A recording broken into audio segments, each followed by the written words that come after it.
Ya, bismillahirrahmanirrahim. Assalamualaikum warahmatullahi wabarakatuh. Oke, dalam kesempatan kali ini saya akan coba lakukan rekap ya. Saya akan coba lakukan rekap mengenai apa yang telah kita pelajari selama setengah semester kemarin gitu ya. Jadi yang pertama kita akan mulai dari pertemuan ke-8 ya. Kita akan mulai dari pertemuan ke-8 mata kuliah fisika komputasi ya. Oke. Saat itu Nah, ini kita akan coba melakukan rekap di mata kuliah ke-8 ya, atau ke-9 ya, dari integrasi numerik. Oke, ini merupakan bab integrasi numerik, jadi kita ini ingin membahas masalah proses integrasi, tetapi dengan menggunakan metode numerik ya. Oke, jadi waktu itu saya cerita di mana integrasi numerik itu terdapat dua hal penting ya di dalam kalkulus itu. Jadi yang pertama adalah integral dan yang kedua adalah turunan ya. Kemudian di sini ada pengintegralan, numerik merupakan alat atau cara yang digunakan oleh ilmuwan untuk memperoleh jawaban hampiran atau aproksimasi dari pengintegralan yang tidak dapat diselesaikan secara analitik. Jadi biasanya kalau integralnya sangat kompleks, maka otomatis kita tidak mungkin untuk menyelesaikannya dengan menggunakan metode analitik ya. Bisa, tapi butuh waktu ya.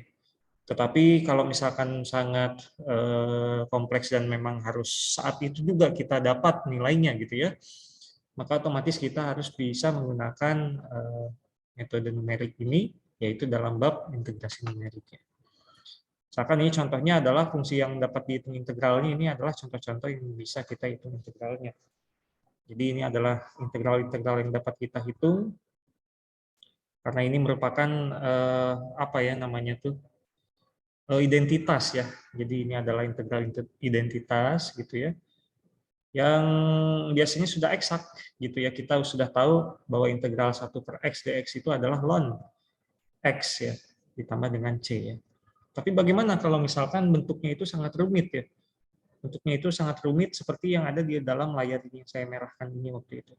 Otomatis saya tidak bisa menggunakan fungsi yang ini, kita tidak bisa menyelesaikannya dengan menggunakan metode analitik, maka kita akan selesaikannya dengan menggunakan metode numerik ya. Seperti itu. Nah, ini adalah tafsiran geometrinya, integral tertentu. Jadi kita sebetulnya adalah menghitung luas ya. Menghitung luas di bawah suatu kurva ya. Jadi ini adalah tafsiran geometrinya. Dasar pengintegralan numerik yaitu melakukan pengintegralan pada bagian-bagian kecil seperti saat awal belajar integral ya, yaitu penjumlahan bagian-bagian tersebut. Jadi kita dari fungsi ini kita buat semacam suatu kotakan ya, atau luasan. Kita buat suatu luasan dengan lebar tertentu 1, 2, 3, 4, 5, 6. Jumlah daripada kotak ya, atau persegi ini, atau persegi panjang ini adalah kita anggap sebagai integral ya. Kita anggap sebagai integral, walaupun sebetulnya ini tidak bisa kita anggap sebagai integral. Kenapa? Karena di sini ada kelebihan, di sini ada kekurangannya. Jadi yang bisa kita lihat di sini aja misalnya, ini ada kekurangannya, ini ada kekurangannya gitu ya. Ini ada kelebihan, ini ada kekurangannya, ini ada kekurangan, ini ada kelebihannya ya. Jadi dalam kata lain kita bisa lihat bahwa sebetulnya terdapat nilai error ya terhadap integralan numerik ini. Seperti itu. Ini kalau misalkan bentuk biasnya itu besar ya. Tapi kalau misalkan bentuk biasnya itu kecil, maka otomatis dia nilai errornya dia akan semakin kecil ya. Nah, waktu itu kita belajar mengenai dua buah, yaitu metode Pias, ada juga metode Newton-Cotes ya. Jadi ada kaidah segi empat, kaidah trapesium. Kemudian di Pias juga ada trapesium juga, ada kaidah titik tengah. Newton-Cotes ada trapesium, ada kaidah Simpson, sepertiga dan 3/8. Dan sebetulnya ini tidak hanya 3/8, tapi ada lagi jenis-jenis Simpson yang lain ya. Tapi yang biasa kita pelajari adalah yang sepertiga dan 3/8. Nah, ini adalah metode-metode Pias ya. Jadi kita pendekatannya adalah dengan menggunakan segi 4 tadi ya, persegi panjang tadi ya sebetulnya. Ada kaidah segi 4, ada kaidah trapesium, ada kaidah titik tengah ya. Tapi sebetulnya kaidah segi 4 dan trapesium ini dia tidak berbeda jauh ya. Karena akhirannya dia akan mirip ya. Dia akan mirip, dan juga ini adalah ada kaidah titik tengah ya. Nah, ini ada kaidah segi 4, ini ada kaidah segi 4, di mana gabungannya ya atau integralnya itu adalah yang ini teman-teman. Jadi ini adalah bentuk numerik ya, bentuk numerik daripada integral ya sebetulnya ya. Jadi ini adalah bentuk analitiknya gitu ya. Kemudian sorry, bukan bentuk analitik ya, tapi bentuk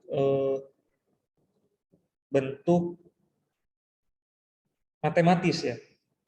Bentuk kontinu ya, sorry. Bentuk kontinu, sementara untuk yang ini adalah bentuk diskrit ya. Kita bisa lihat kenapa ini bentuknya diskrit. Kenapa saya bisa bilang ini bentuknya diskrit? Karena saya menggunakan notasi sigma di sini ya. Tapi kalau yang ini dia bentuknya kontinu, jadi tidak ada perbedaan antara satu dengan yang lainnya ya.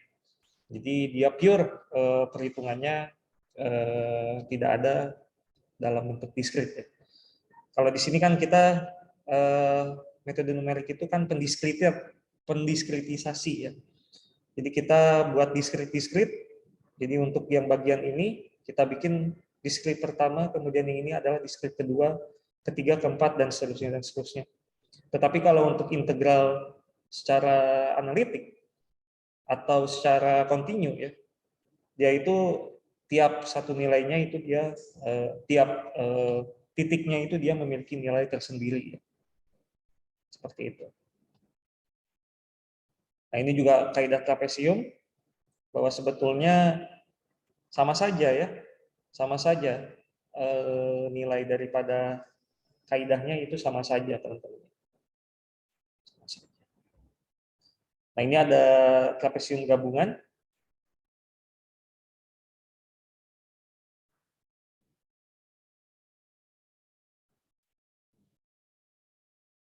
Trapesium gabungan. Kemudian ini ada prosedurnya. Silakan teman-teman jangan sampai lulus dari mata kuliah ini tapi tidak punya programnya gitu ya. Jadi kalau bisa memang teman-teman buat programnya. Jadi memang saya bikin kuliah itu tidak terlalu panjang karena saya ingin coba teman-teman ini explore ya, explore lebih jauh gitu, dan juga bisa mengerjakan programnya secara mandiri ya. Nah, ini ada kaidah titik tengah.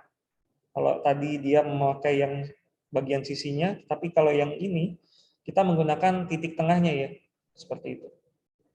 Nilai errornya tentu akan lebih rendah.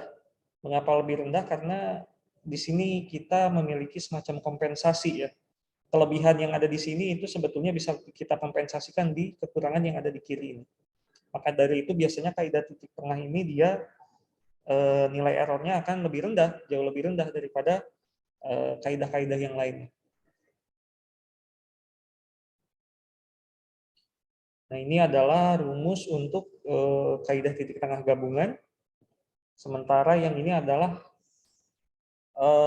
programnya ya, program untuk yang integral titik tengah. Oke. Itu untuk yang integrasi numerik.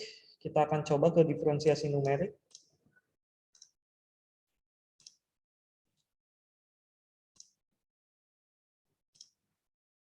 Ini adalah diferensiasi numerik. Jadi perhitungan kalkulus banyak digunakan untuk keperluan perhitungan geometrik ya, yang berhubungan dengan perubahan nilai persatuan waktu atau jarak ya. Perubahan ini biasanya digambarkan sebagai sebuah turunan ya, atau diferensiasi numerik. Seperti itu. Jadi secara kalkulus didefinisikan sebagai perbandingan perubahan tinggi ya, atau selisih tinggi atau perubahan jarak. Atau biasa kita sebut juga sebagai gradien ya, gradien antara satu titik dengan titik yang lain. Maka dari itu gradien itu juga biasa kita sebut sebagai perubahan tinggi ya.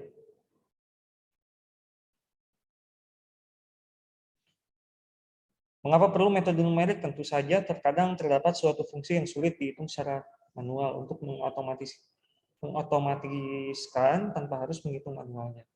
Diferensiasi dengan metnum itu terdiri atas metode selisih maju, tengahan, dan juga mundur ya. Metode selisih maju itu dari satu titik ini misalkan kita ingin mengetahui nilai turunan daripada di titik X ini, maka turunannya ini didapat dengan menggunakan selisih ya.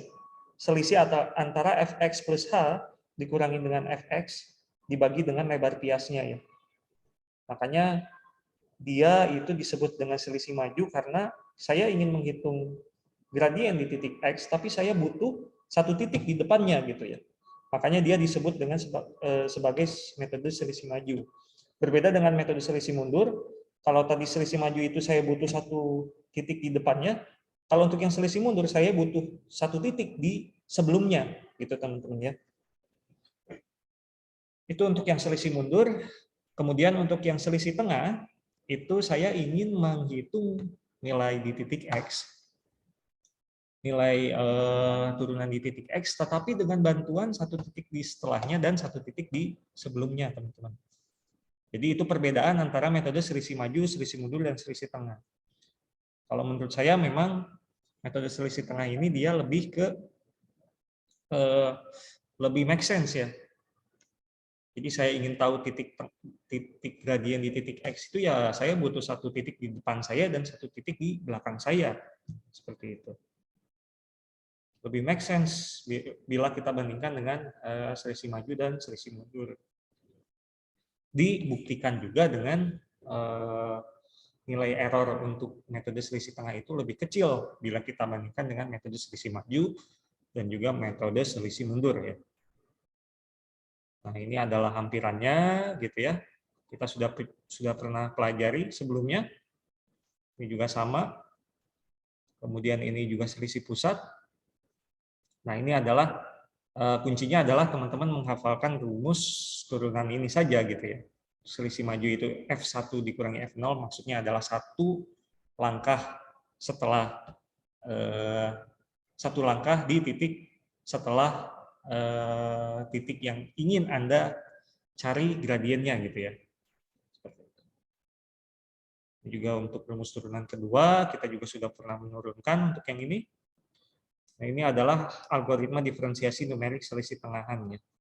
Jadi dari algoritma ini kita ingin cari tahu ya, dari sini kita ubah ke dalam suatu program dan ini adalah suatu programnya ya. Kalau yang ini adalah hasilnya, ini adalah programnya ya. Kemudian nanti kita akan dapatkan bentuk seperti ini. Oke, itu untuk yang diferensiasi numerik. Kemudian untuk yang PDB, ini PDB ini sangat penting ya teman-teman, karena kita biasanya kalau untuk mengkalkulasikan itu banyak sekali dengan menggunakan PDB ya.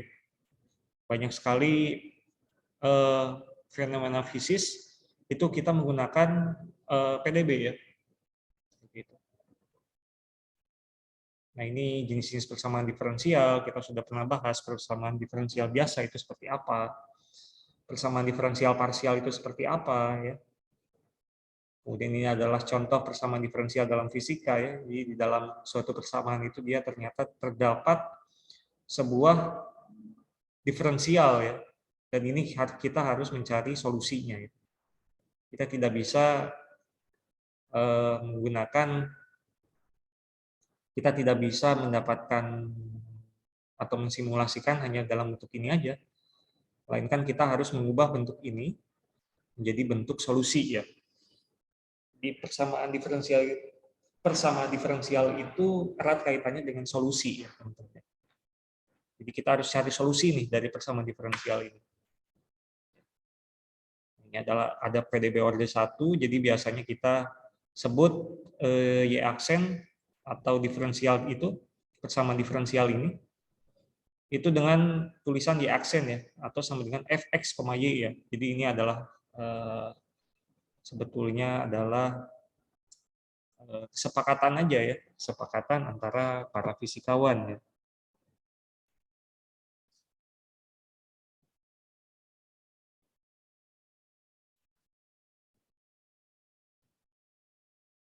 Gitu ya. Kemudian PDB Order 1 tidak mengikuti bentuk baku ya. Harus ditulis ulang. Jadi kita ini harus mengubah bentuk yang seperti ini, itu kita ubah menjadi Y aksen ya. Kita harus ubah menjadi Y aksen. Penyelesaiannya adalah kita bisa menggunakan metode Euler, kemudian kita bisa menggunakan metode Runge-Kute. Kemudian ini ada tafsiran geometrinya ya. Jadi bagaimana suatu solusi itu didapatkan seperti itu. Jadi caranya adalah kita mensimulasikan satu langkah demi langkah ke depan ya. Satu langkah demi langkah ke depan sehingga kita bisa tahu di titik sekian misalkan, di titik sekian itu nilai solusinya itu dia ada berapa ya. Dengan menggunakan persamaan yang ada di layar ini. Ini persamaannya didapat dari kita menurunkan apa namanya tuh Dirac-Taylor ya. Ini juga sama. Ini untuk yang keduanya, ini ada Runge-Kute Order 1 yang dalam kata lain Runge-Kute Order 1 itu adalah metode Euler sebetulnya ya. Karena rumusnya sama persis ya. Karena rumusnya sama persis ya. YR plus 1 sama dengan YR ditambah K1 ya. Di mana K1 itu HF XR, YR. Yang kalau misalkan kita substitusikan K1 ini ke dalam YR plus 1 ini, maka kita akan dapatkan suatu persamaan Euler. Makanya kita sebut sebagai metode Runge-Kute Order 1. Nah, untuk metode Runge-Kute Order 2, di sini kita punya kesepakatan di mana nilai A1 dan A2-nya itu adalah setengah ya. Sementara untuk nilai P1 dan I1 itu nilainya adalah 1, teman-teman. Kita substitusikan, maka nanti akan kita dapat sebesar YR plus 1 sama dengan YR ditambah setengah K1 ditambah K2 ya. Ini merupakan solusi untuk yang metode Home ya, Runge-Kute Order 2 ya. Bedanya hanya ada di sini aja sebetulnya. YR plus 1 sama dengan YR ditambah A1K1 ya. Tapi kalau di sini kita ada A1K1 ditambah A2K2, di mana K1-nya yang ada di layar ini, K2 ada di layar ini. Ini yang metode Ralston, biasanya jarang kita pakai. Kemudian untuk metode Runge-Kute Order 3, dia memiliki koefisien K yang lebih banyak ya, bila kita bandingkan dengan yang Order 1 dan Order 2. Jadi meningkat tajam ya. Jadi kalau untuk yang Runge-Kute Order 4, dia ada penambahan satu lagi K-nya ya.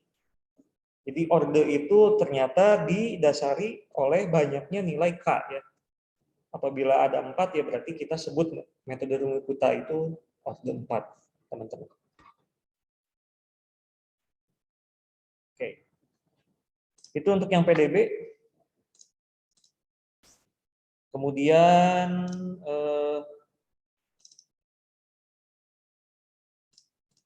ini sudah tadi. Nah, ini untuk yang permodelan ya. Jadi kemarin saya jelasin tentang teori, computation, dan eksperimen. Itu perbedaannya apa. Kemudian peran fisika komputasi itu seperti apa, gitu ya. Kemudian skema penyelesaian computational physics itu seperti apa. Nah, ini ada semacam bagaimana kita menyelesaikan suatu problem dengan menggunakan tools-tools yang kita sudah pelajari bersama gitu ya. Untuk materinya sendiri itu ada di satu video sebelum ini ya. Silakan nanti teman-teman pelajari lagi. Oke. Silakan teman-teman pelajari lagi dari materi yang sudah kita pelajari ya bersama ya. Oke. Untuk UAS-nya sendiri itu nanti kita akan coba untuk sebentar.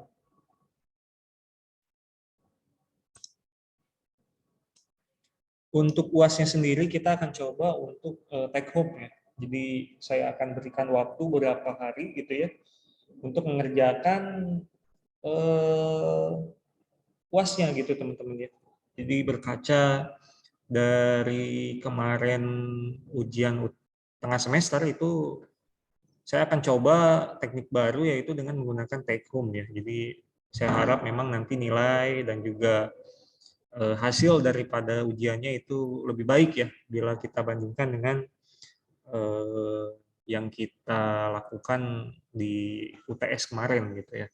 Saya harap memang mengapa saya berikan take home agar nilainya itu bisa meningkat ya. Silakan teman-teman open book, silakan teman-teman buka catatannya dan silakan teman-teman cari waktu yang tepat ya untuk menyelesaikan ujian ini.